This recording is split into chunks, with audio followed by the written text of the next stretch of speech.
Saúdo a todos os nossos irmãos, quer aqueles que estão aqui neste lugar, bem-vindos, e quer também aqueles que nos seguem através da internet. A mensagem que gostaria de partilhar convosco neste momento, nesta noite, é uma mensagem simples. Certamente que todos nós conhecemos estas reflexões acerca da oração, mas é bom relembrarmos aquilo que nos diz a palavra de Deus, aquilo que Deus fala ao nosso coração e, acima de tudo, é bom vivermos também e termos o nosso coração aberto para podermos interiorizar, partilhar e viver na nossa vida. Então convido-vos a abrir a palavra de Deus em 1 de Timóteo, no capítulo 2 e no verso 1. 1 Timóteo 2, verso 1. E Deus, através do apóstolo Paulo, diz-nos assim: Antes de tudo, pois, exorto que se use prática de súplicas, orações, intercessões, ações de graças em favor de todos os homens. O apóstolo Paulo, neste versículo, exorta Timóteo, pastor da igreja de Éfeso, dá-lhe alguns conselhos acerca da oração, conselhos esses que são também para cada um de nós esta noite e neste momento em que abrimos a palavra de Deus e refletimos sobre este versículo. E é interessante que o apóstolo Paulo começa esta mensagem, este versículo, dizendo antes de tudo. E o apóstolo Paulo era um homem de oração. Conhecemos certamente a vida deste apóstolo e sabemos que ele era um homem de Deus, era um homem de oração.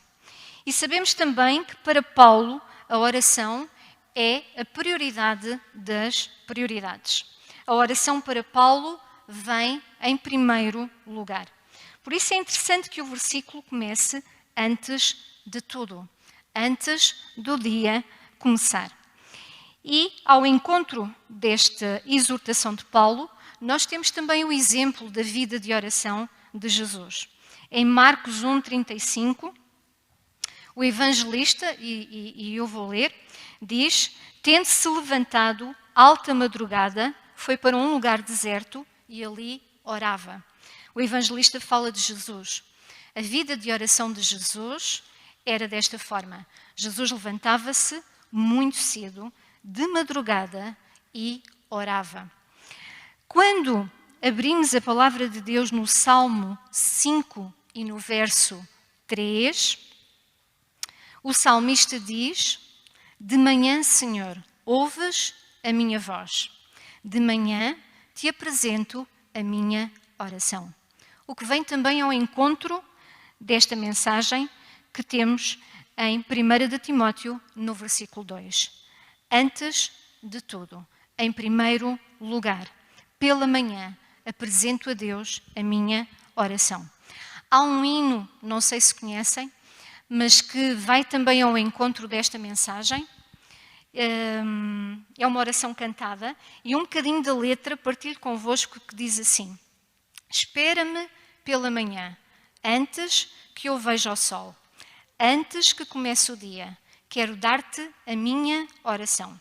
Espera-me quando as aves ainda não começaram a cantar, quando tudo está em silêncio e eu contigo quero falar. Uma oração cantada que nos fala deste encontro pela manhã, o antes de tudo.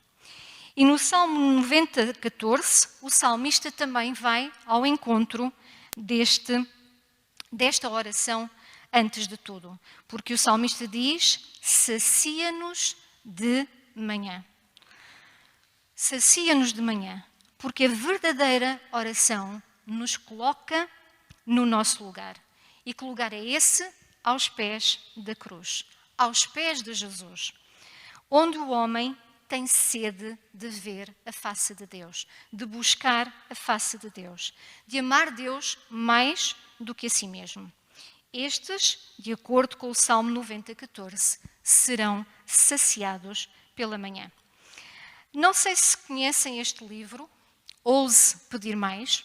É um livro acerca da oração, extraordinário, e na página 117, a autora tem um pensamento que vai também ele ao encontro deste versículo de 1 de Timóteo, no capítulo 2 e no verso 1, que é a base da nossa reflexão acerca da oração. E passo então a citar o texto da autora. Os homens que mais realizaram por Deus neste mundo encontraram-se de joelhos cedo. Aquele que desperdiça o início da manhã, sua oportunidade e o seu frescor, em sono ou em outros afazeres, em vez de buscar Deus, fará pouco progresso ao procurá-lo ao longo do restante do dia. Se Deus não for a primeira coisa em nossos pensamentos e esforços pela manhã, Ele ficará em último lugar durante o resto do dia. Um pensamento muito interessante, mas também ele tremendamente solene e que nos leva a refletir sobre o passarmos tempo com Deus pela manhã, antes do dia começar. Porquê? Porque a oração em primeiro lugar, porque a oração é muito mais do que palavras que possamos dirigir a Deus, por mais piedosas e devotas até que elas sejam. A oração é comunhão. E isso nós encontramos também neste versículo que acabámos de ler há pouco, quando Paulo diz: antes de tudo, pois, exorto que se use a prática de súplicas, orações, e o termo grego para a palavra orações significa também ele e é usado comunhão. Ou seja, a oração é comunhão com Deus, é estar com Deus e é manter-se na companhia de Deus. Então orar não é apenas aquele pouco tempo em que nós dirigimos a Deus a nossa prece, não, é muito mais. Orar é uma ligação constante com Deus ao longo do dia, em cada momento do nosso dia. Então orar é permanecer. E Jesus disse: permanecei em mim e eu permanecerei em vós. Orar é andar com Deus, é caminhar com Deus, é ter Deus sempre presente, em cada palavra, em cada gesto, em cada atitude que possamos ter. E foi esta experiência que Enoque viveu. Nós conhecemos também a vida de Enoque, a experiência de Enoque, podemos encontrá-la no livro de Gênesis e no capítulo 5. Enquanto os demais homens viviam para si mesmos e para o mundo, Enoque vivia para Deus. A oração para Enoque era comunhão, era ligação. A oração é um relacionamento, é uma amizade entre dois amigos. Eu e Jesus, nós e o nosso Deus. E a oração é também ela uma arma poderosa que Deus nos deu. Algo tão grande e tão poderoso quanto o próprio Deus. A oração é o quanto nós nos empenhamos nesta batalha do grande conflito. É o quanto nós oramos que vai determinar a nossa vida, se ela é de poder e de vitória. E nesta batalha interior, todos nós sabemos que ganha a natureza que nós mais alimentamos, a carne ou o espírito. Há muitas ordens divinas acerca da oração na palavra de Deus. Vou citar algumas. Em Mateus 26:41, Jesus disse: vigiai e orai. Não precisam de abrir a vossa Bíblia, porque eu vou fazê-lo de uma forma mais corrida.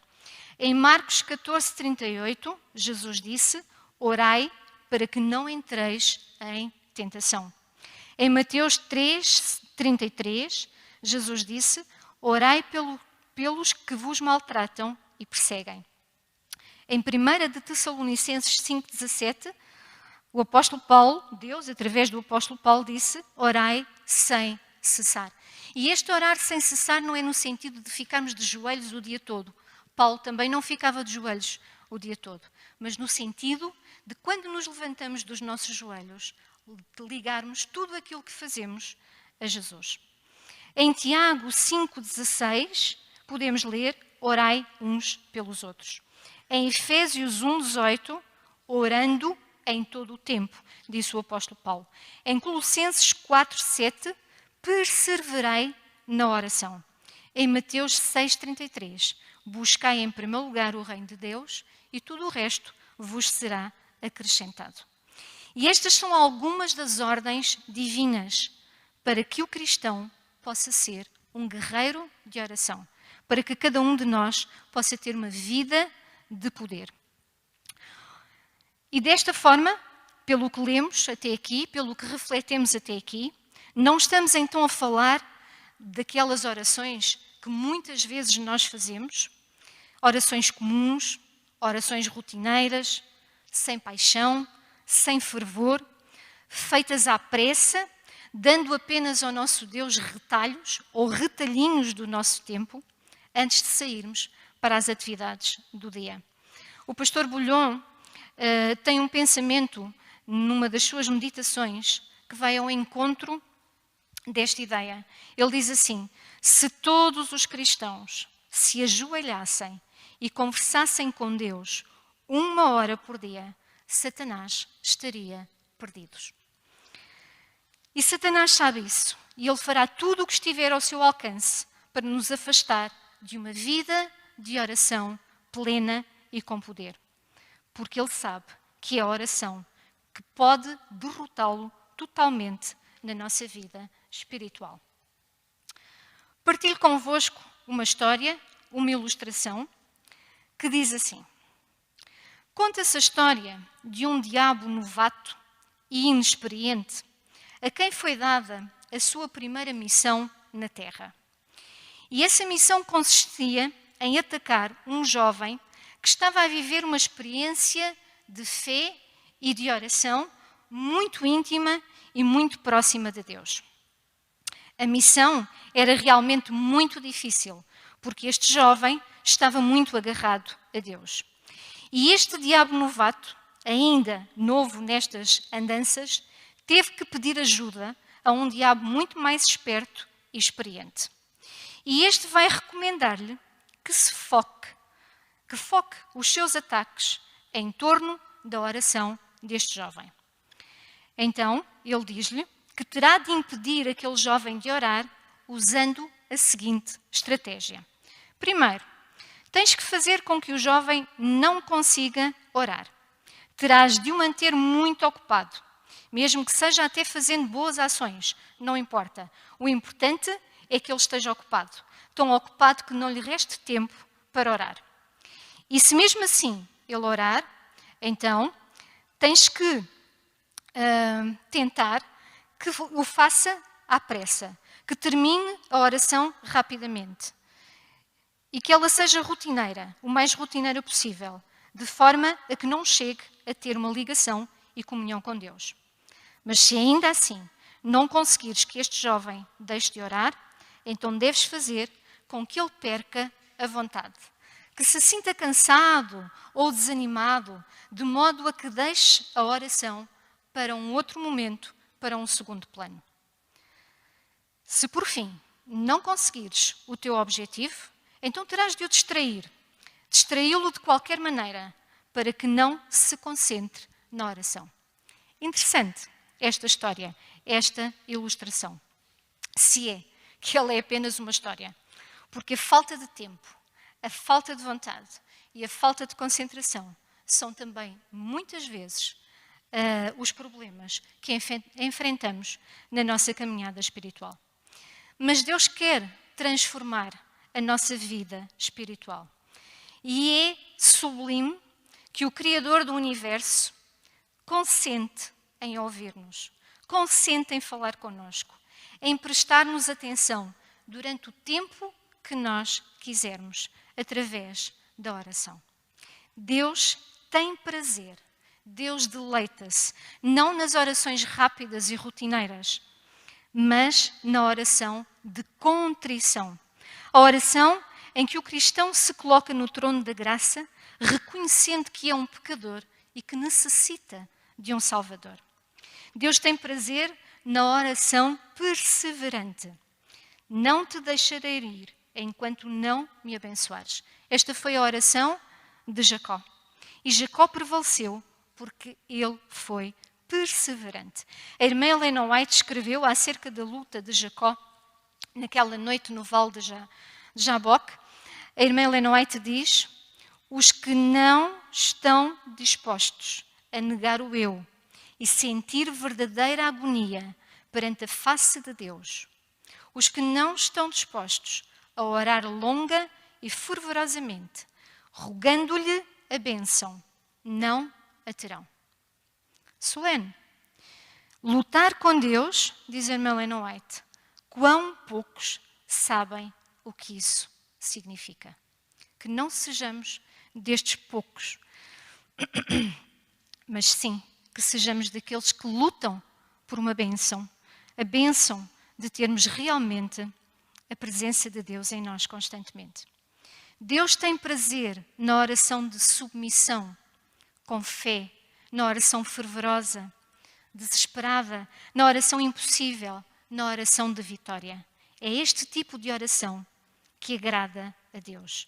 E o céu move-se quando o povo de Deus ora assim, quando cada um de nós tem uma vida de oração assim.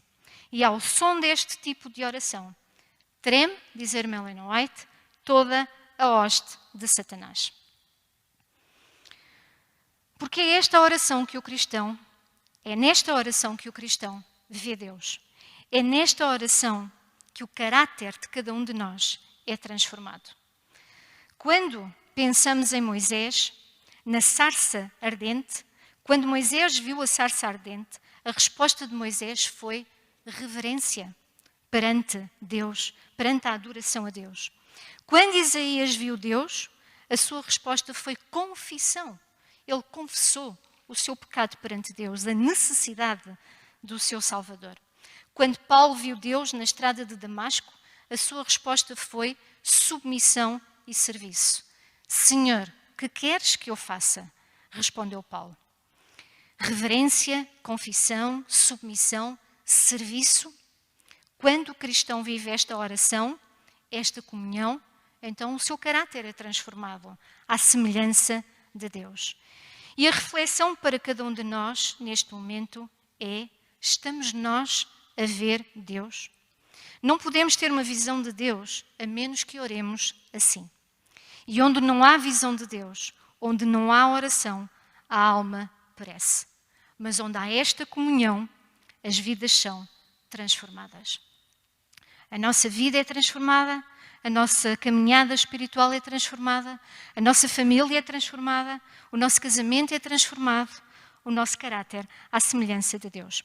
É por isso que em 1 Timóteo 2:1, como lemos há pouco, Paulo exorta: antes de tudo, a prioridade das prioridades, antes do dia começar, a oração em primeiro lugar, pois exorto que se use a prática de graças em favor, que se use a súplica, exorto que se use a prática de súplicas, orações, intercessões, ações de graça em favor de todos os homens. Que se use a prática de súplicas, diz Paulo.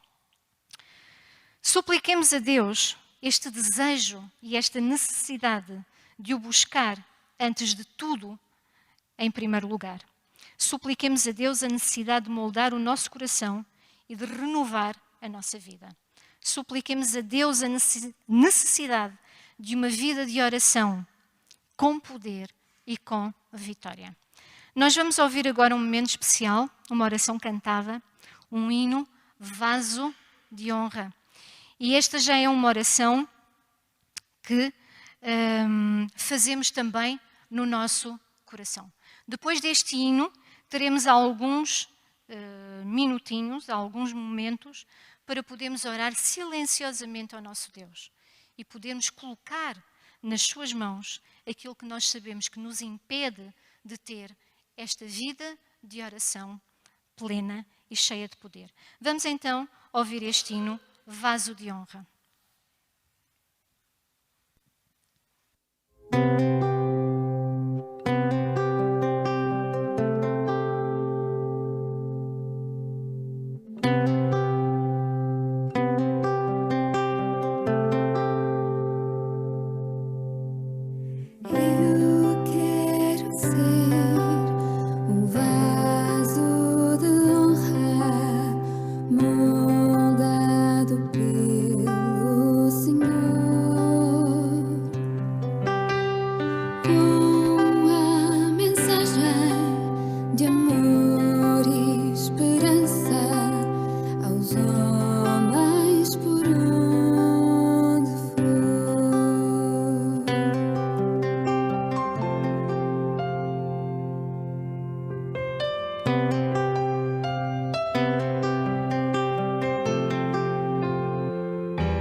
Vamos então viver alguns momentos em silêncio com o nosso Deus. Esta é a nossa petição pessoal.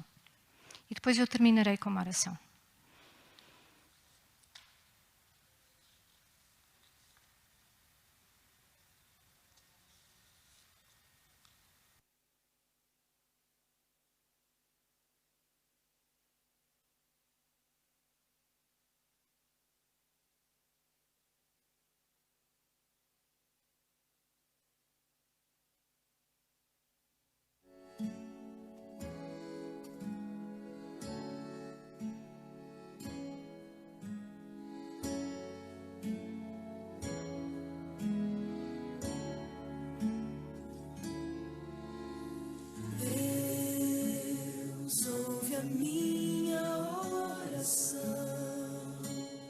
Nasce em mim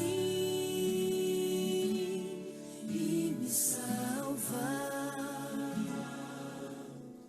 Deus ouve a minha oração. Nasce em mim e me salva.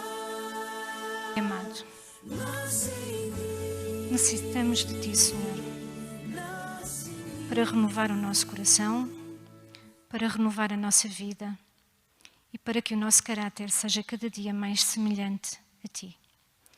Queremos, acima de tudo, que vivas em nós e queremos, Pai, que a nossa vida de oração, que o tempo que passamos contigo, seja uma vida de poder e uma vida de vitória, para que possamos ser um testemunho vivo do Deus grande, forte e poderoso que Tu és na nossa vida.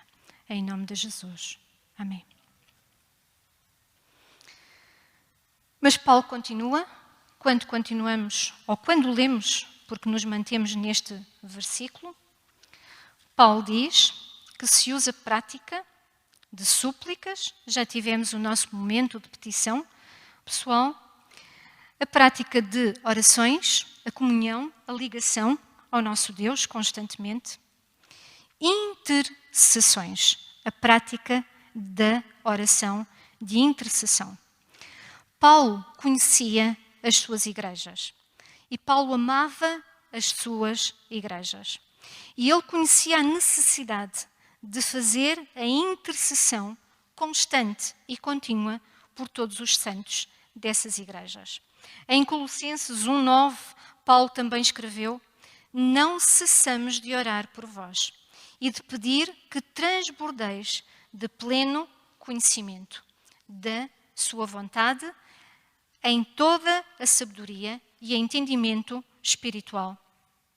Paulo orava pelos cristãos das suas igrejas, pelos irmãos, para que Deus lhes concedesse conhecimento, vontade, sabedoria e entendimento espiritual. E Paulo exorta-nos a fazer exatamente o mesmo, a orarmos uns pelos outros. E como igreja nós temos também este hábito, a cada semana, de orarmos ou pelas famílias. Neste momento estamos a orar pelo departamento de comunicação, pelo departamento de som da nossa igreja. E estamos a orar pela irmã Sónia e pelo André, para que Deus também lhes dê sabedoria nos seus ministérios, nas suas responsabilidades, na sua vida, na sua caminhada espiritual. Eu vou pedir ao pastor que possa então consagrar quer a Sónia, quer o André no trono da graça, através desta oração de intercessão. Assim como estamos, vamos orar então. Nosso Senhor, vimos em humildade diante de Ti, não só apresentando-nos a nós nas nossas limitações e na nossa fragilidade, recomendando-nos pelo sangue de Cristo, mas neste momento, de uma forma muito particular, queremos fazê-lo em favor de dois irmãos nossos, a irmã Sónia Fernandes e o seu filho, o André. Queremos entregá-los, Senhor, aos Teus cuidados. Tu conheces o que vai no coração deles, sabes como cada um precisa da intervenção e da proteção particular do Santo Espírito de uma maneira muito particular, de uma maneira muito íntima, de modo a atender às necessidades espirituais de cada um. Tu conheces também as suas preocupações, as inquietações da irmã Sónia, as perplexidades da vida do André, que o Senhor possa também abençoar a cada um deles, de maneira que todas estas preocupações ou estas inquietações possam ser, por Ti, Senhor, tornadas uma experiência de fé e de convicção de que tudo o Senhor fará e todas as circunstâncias o Senhor guiará. Te pedimos, querido Deus, que possas abençoá-los de modo a que eles sejam usados por Ti para a honra, glória do Teu nome e também para o benefício desta mesma comunidade religiosa. Entregamos mais uma vez, Senhor, aos Teus cuidados estes nossos 2 irmãos e o fazemos em nome de Jesus Cristo, o nosso Salvador. Amém, Senhor.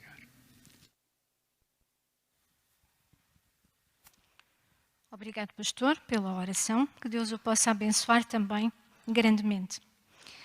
Mas o versículo ainda continua. Paulo exorta-nos a ações de graças em favor de todos os homens.